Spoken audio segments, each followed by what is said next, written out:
Jadi seperti itu. Jadi amal soleh itu adalah perbuatan anggota badan atas dasar perintah daripada hati. Hati yang soleh, hati yang sehat. Hati yang sehat memerintahkan anggota badannya untuk beramal soleh. Amal soleh ini sebagai bekal, sebagai bahan, sebagai modal untuk berjumpa dengan Allah Subhanahu wa Ta'ala. Itu. Karena iman itu ada di dalam hati, maka hati itu harus beriman kepada Allah Subhanahu wa Ta'ala. Maka hati itu harus ditetapkan kalimatul iman, la ilaha illallah. Itu kalimatul iman ditetapkan di dalam hati supaya hatinya beriman kepada Allah Subhanahu wa Ta'ala, supaya mau beramal soleh.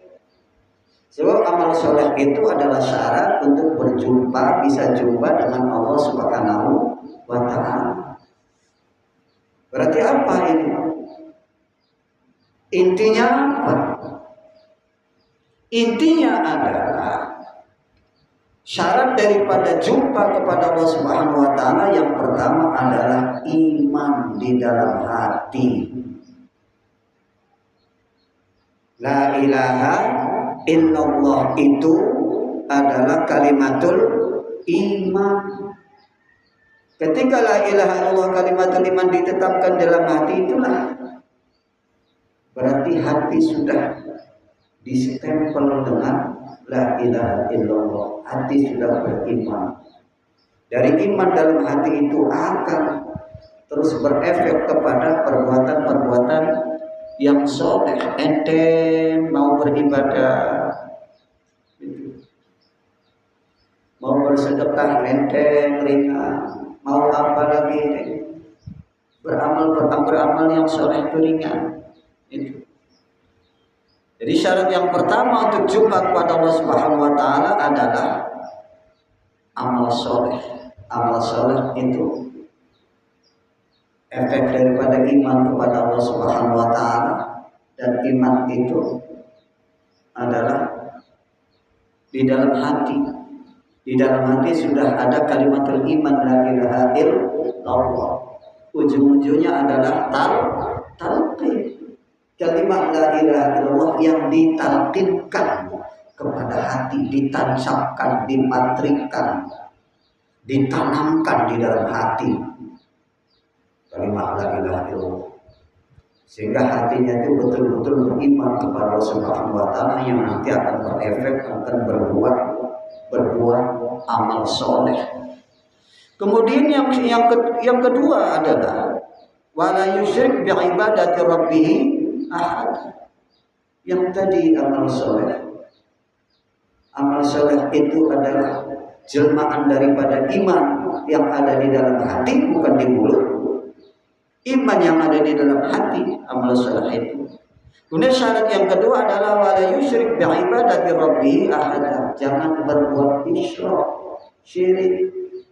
Dan buat musyrik kita beribadah kepada Allah Subhanahu wa Ta'ala ini adalah penghalang daripada kita berjumpa dengan Allah Subhanahu wa Ta'ala. Maka supaya kita mudah bisa jumpa dengan Allah Subhanahu wa Ta'ala, maka jangan berbuat yang menyekutukan Allah. Jangan musyrik. Wala yusyrik bi ibadati rabbih ahad.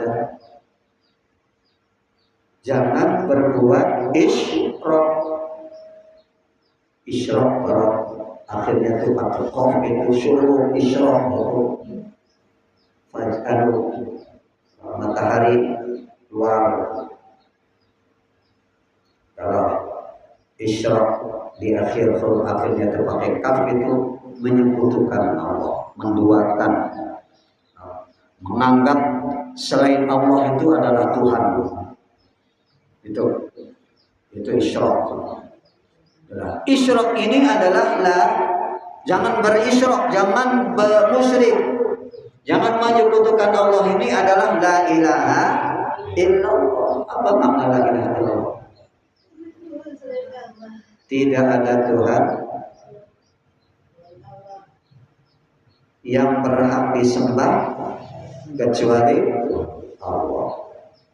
Tidak ada yang dimaksud kecuali Allah. Itu makna la ilaha illallah. Dengan la ilaha illallah yang ditalqinkan, lagi-lagi ujungnya adalah talqin. Semua itu talqin zikir. Karena wala yufidu dzikru faidatan tamatan illa bitalqin.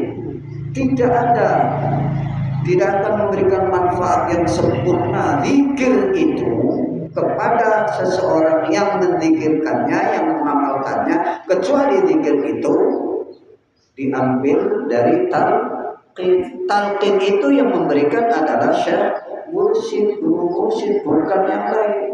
Kalau ada seseorang yang memberikan talqin zikir atas izin syekh mursyid, yang namanya wakil talqin.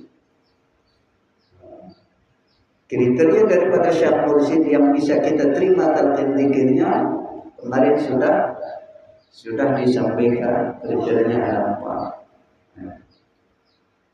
Jadi seperti itu. Kalau kita ingin ka'annaka tarahu, seakan-akan kita melihat Allah Subhanahu wa taala, itu harus jumpa dulu. Maka syarat jumpa dengan Allah Subhanahu wa taala itu adalah la ilaha illallah yang ditalqinkan. Syarat daripada berjumpa dengan Allah Subhanahu wa taala itu adalah al-amalus sholih. Al-amalus sholih itu adalah buah daripada iman yang ada di dalam hati.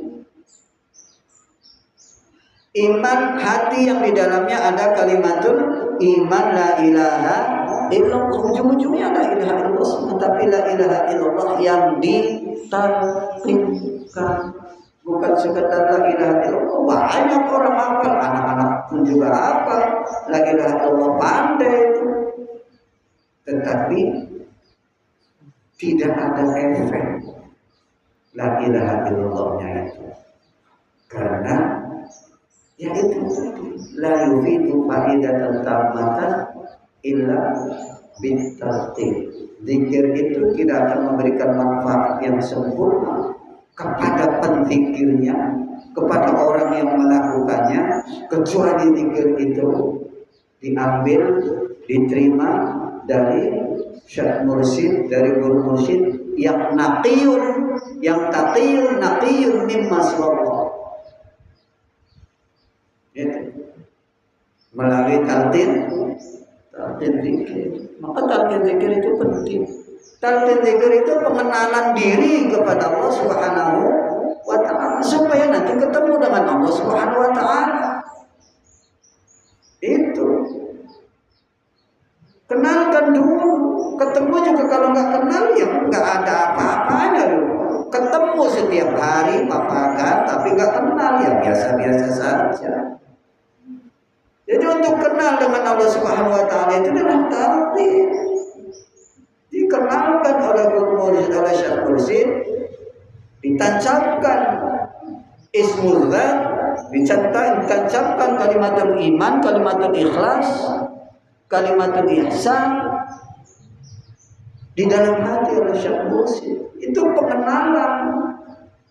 Karena Allah Subhanahu wa taala di dalam hadis qudsinya itu idza lam tarani falisam ismi. Kalau kamu belum bisa melihat aku, falisam ismi, maka tanamkan namaku. Fa inna ismi la yufariquni, karena namaku kata Allah Subhanahu wa taala. Karena namaku tidak akan berpisah denganku. Itu seperti itu. Maka lagi-lagi talqin zikir itu adalah penting. Jika kita ingin jumpa dengan Allah Subhanahu wa taala, faman kana yarju liqa'a rabbih falyamal amalan shalihan wa la yusyrik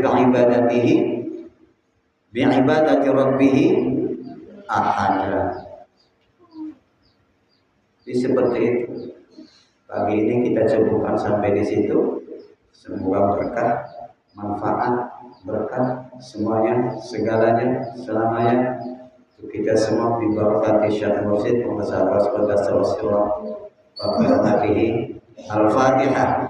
A'udzubillahi minasyaitonir rajim. Bismillahirrahmanirrahim. Alhamdulillahirabbil alamin arrahmanir rahim maliki yaumiddin. Iyyaka na'budu wa iyyaka nasta'in. Ihdinas siratal mustaqim siratal ladzina an'amta 'alaihim ghairil maghdubi 'alaihim waladdallin. Assalamualaikum warahmatullahi wabarakatuh.